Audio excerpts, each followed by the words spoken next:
Perkara hukum yang membelit Bambang Wijoyanto dan Abraham Samad juga menjadi perhatian pelaksana tugas Ketua KPK saat berkoordinasi dengan Polri dan Kejaksaan.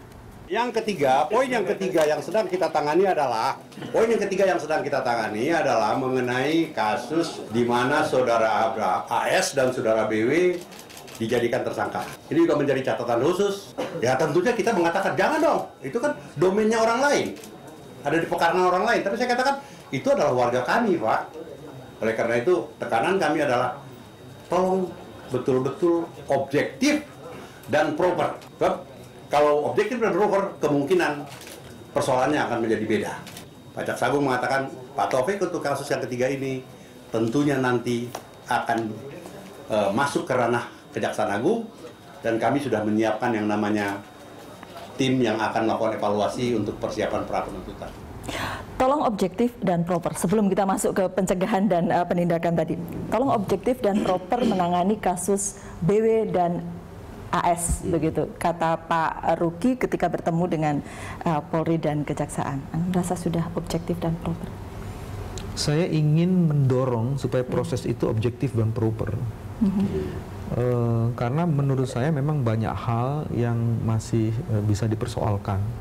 Tapi saya tidak boleh menuduh, kan begitu. Jadi saya akan membuktikan bahwa ada proses yang belum proper. Apakah dengan pertemuan PLT sekarang ini ya, PLT ada harapan dengan Kejaksaan, dengan kepolisian, ada harapan? Kalau saya sih sebenarnya selalu menghidupkan optimisme gitu, dan harus memberi kesempatan juga, kan. Baru 1 minggu terus kita sudah menjudgment orang, kan.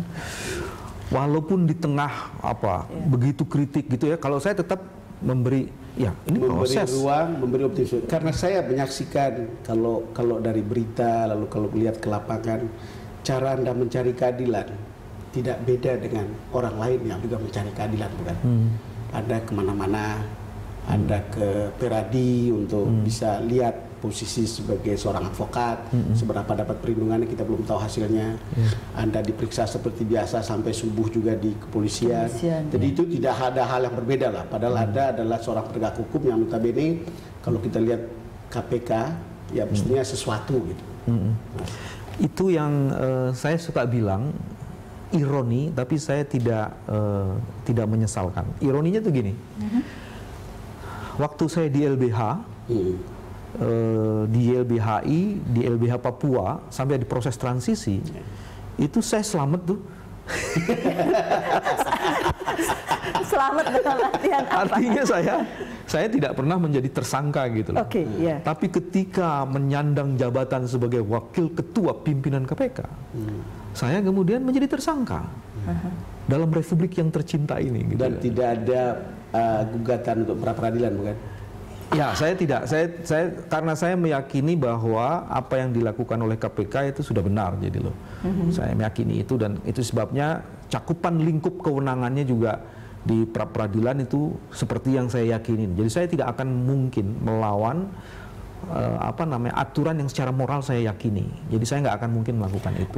Iya, di awal-awal pemeriksaan sampai hampir subuh begitu ya. Kemudian berikutnya belakangan ini menyerahkan surat untuk ayo segera salinan BAP diserahkan kepada kami, begitu kan.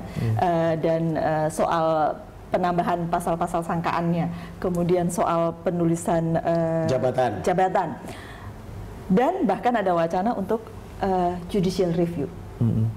Apakah sekarang seorang BW sedang melakukan perlawanan? Sebenarnya apa yang dilakukan semua orang yang sedang mencari keadilan ya seperti itu gitu. Tidak ada beda. Apa yang saya lakukan tidak ada bedanya dengan yang lain, seperti Bang Don tadi kemukakan. Bagus mungkin ya menilai saya menguji apakah ada pelanggaran HAM atau tidak, karena saya kemudian diminta oleh Komnas HAM itu ke Komnas HAM. Saya kemudian diminta oleh Ombudsman ya, untuk hadir di lembaga itu, dan saya pergi ke Ombudsman, dan hasil yang sudah dikemukakan di situ sudah bisa menjelaskan sebenarnya apa yang sedang terjadi. Sorry, Ombudsman mengatakan ada maladministrasi dalam proses penahanan Anda, bukan? Ya, ya. Di situ Ombudsman di dalam ada 3 poin di situ ya, bukan 3 poin, 3 bagian. Bagaimana pendapat Ombudsman, terus apa itu maladministrasi yang terjadi dan apa rekomendasinya. Itu nanti bisa dilacak semua ya di proses-proses itu. Begitupun di Komnas HAM. Dan kemudian saya juga, karena pada saat itu saya sedang menjalankan profesi advokat, saya juga pergi ke Persatuan Advokat Indonesia. Karena pasal 16, pasal 19 Undang-Undang Advokat itu menyatakan secara tegas advokat yang sedang menjalankan tugasnya tidak boleh dipidana dan digugat secara perdata. Betul. Dengan menjalankan itikat baik. Nah, untuk menentukan itikat baik itu bukan lembaga lain, harus organisasi profesi itu yang bisa menentukan itu. Yang selalu menarik ya, kan sudah melewati tahun-tahun lama di masa Orde Baru dan itu semua walaupun begitu berat, tapi toh ini dan itu ada optimisme bahwa yang sekarang selamat juga begitu, Mas. Oh iya, pasti. Saya sih merasa bahwa begini, setiap ujian yang diberikan, setiap tantangan yang diberikan itu harus dilihat dalam konteks bukan hanya optimisme, tapi ada sesuatu, ada hikmah di balik itu. Kita bisa menjadi besar karena memang tantangannya itu beragam gitu loh. Dan saya tadi sudah bilang bangsa ini bangsa besar karena punya modal sosial yang luar biasa dahsyatnya. Itu yang orang suka lupa gitu loh. Saya agak termangu dengan pernyataan Anda tentang ini sebenarnya, Mas Bambang. Karena ya track record perjuangan Anda sudah, saya rasa tidak ada yang bantah gitu loh. Lalu kemudian tiba-tiba ada case seperti ini, kadang-kadang kan ada pikiran mengecilkan Anda, satu, kalau betul itu tidak benar, tapi juga akan memasukkan Anda ke sebuah tempat yang mungkin akan berlawanan dengan semua track record yang Anda sudah lakukan, jika terbukti itu benar, gitu misalnya.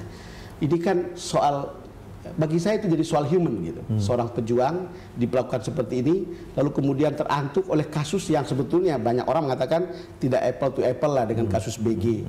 Ini soal yang sebetulnya biasa pengacara lakukan untuk mengajari para saksi bagaimana cara ketika mereka memberi kesaksian, bukan untuk lalu kemudian diputar bahwa itu memberikan keterangan palsu. Ada salah satu hasil atau rumusan gitu ya yang dikemukakan di Ombudsman itu, dia katakan begini, sejak tahun 2003 pengaduan kasus seperti saya ini ada 9. Sejak tahun 2003. Dan hanya kasus saya yang paling cepat dan yang bisa diteruskan gitu. Jadi yang lainnya tidak. Bahkan dalam kalimat itu juga disebutkan ada begitu banyak laporan tapi tidak pernah jelas penanganannya. Ini yang bilang Ombudsman ya. Maka dari titik itu kemudian Ombudsman menyimpulkan ada yang disebut dengan undue delay. Undue delay. Nah, kalau di Komnas HAM lebih berat lagi karena di situ disebutkan dalam proses pemeriksaan dan penangkapan saya ada 3 kualifikasinya. Yang pertama ada abuse of power, itu bahasanya seperti itu. Terus yang kedua excessive use of force. Excessive use of force. Terus yang ketiga adalah against due process of law. Bahasanya keren-keren kayak gitu nanti Bang Don ya. Karena itu saya baca dari Komnas ya. Tapi saya kembali lagi bahwa saya tidak mau bicara soal kasus saya gitu loh. Biar nantilah proses selanjutnya yang akan bekerja. Bagi saya adalah sekarang menyiapkan pembelaan yang sebaik-baiknya. Tapi saya juga mohon prosesnya proper gitu. Jangan sampai saksi-saksi saya diteror gitu misalnya ya. Nah, soal saksi diteror, ini kan soal information aja yang saya dapat sebagai wartawan. Saya 2 hari lalu ketemu lawyer dari Kalimantan Tengah situ yang mengatakan, saya tidak mau menuduh gitu kan. Cuman saya mendapatkan informasi. Ya, saya bilang ya nanti diklarifikasi aja lah. Tapi kemudian ini kan jadi kalau betul terjadi seperti itu sangat disayangkan sekali. Kita kembali ke penindakan dan pencegahan. Karena kasus ini menurut Mas Bambang juga ini kan bagian dari perjalanan untuk memperbaiki pemberantasan korupsi di Indonesia, salah satunya begitu kan. Ada banyak kerikilnya termasuk kasusnya Mas Biwi ini. Betul tak begitu? Saya sekarang mulai dari KPK aja dulu ya, supaya ada otokritik juga dari KPK. Saya sedang berpikir dan kemarin diskusi dengan Pak PLT, apa sih yang bisa dilakukan ya untuk membuat KPK ini lebih terengginas lagi, tapi transparansi dan akuntabilitasnya juga terjaga. Lebih terengginas lagi, tapi sekarang bilang udah lebih baik pencegahan saja. Tapi iya, orang sekarang justru melihat, oh, menyelesaikan kasus-kasus yang membeli dulu baru kemudian bisa jalan ke depan. Iya. Kalau kita tidak berpikiran cupet dan melihat bagaimana pengetahuan dan cara negara lain mengatasi masalahnya, mungkin kita tidak melakukan tindakan yang terburu-buru gitu loh. Di mana-mana program pemberantasan korupsi itu ada 3 pendekatan utamanya. Yang pertama itu pencegahan, yang kedua penindakan, yang ketiga pendidikan. Seperti itu. KPK mengembangkan menjadi 5 bahkan. Di dalam pencegahan itu kita juga mengembangkan bukan hanya pencegahan yang konvensional, kita membangun budaya anti korupsi. Itu basisnya keluarga dan komunitas. Terus kedua, membangun preemptive system. Dengan cara membangun apa yang disebut dengan, mudah-mudahan tahun ini selesai ya, fraud control system. Fraud control system itu seperti apa, Mas? Fraud control system itu begini, satu sistem yang memungkinkan, karena cara untuk memberantas korupsi kan gini, memberitahu pada orang, udah deh jangan korupsi lagi. Satu. Terus kedua, membangun sistemnya. Kalau Yung melakukan korupsi susah nih, karena sistem udah bagus. Nah yang ketiga, yang preemptif itu bukan hanya itu, lebih bagus kamu tidak melakukan korupsi karena ancamannya atau risikonya lebih besar daripada gain yang Anda akan dapat, keuntungan. Dan ini kita bisa lakukan sebenarnya. Nah, sekarang kalau Anda lihat pandangan ini, sekarang beberapa waktu ini kan orang berbicara tentang udah KPK harus lebih utamakan pencegahan daripada penindakan. Komisi pencegahan korupsi begitu. Bukan komisi pemberantasan korupsi. Ya. Dan walaupun pencegahan bagian dari pekerjaan KPK memang ya. Sebenarnya kalau melihat gejala seperti ini bukan yang baru. Ya, bukan baru. Bukan yang baru. Maksud saya coba cek dalam sejarah pemberantasan korupsi di Indonesia. Hampir sebagian besar lembaga yang dibentuk oleh kekuasaan dibunuh sendiri oleh kekuasaan itu. Betul. Itu sejak masa pemerintahan Soeharto. Sampai ketika Pak Hatta menjadi ketua tim 4. Lembaga itu nggak executable, nggak bisa jalan gitu loh. Nah sekarang pertanyaannya adalah kenapa lembaga itu nggak bisa jalan kan? Kalau kita mau belajar dari pengalaman itu, mungkin kita tidak akan melakukan kesalahan yang sama di tempat yang sama dengan cara yang sama. Saya tertarik.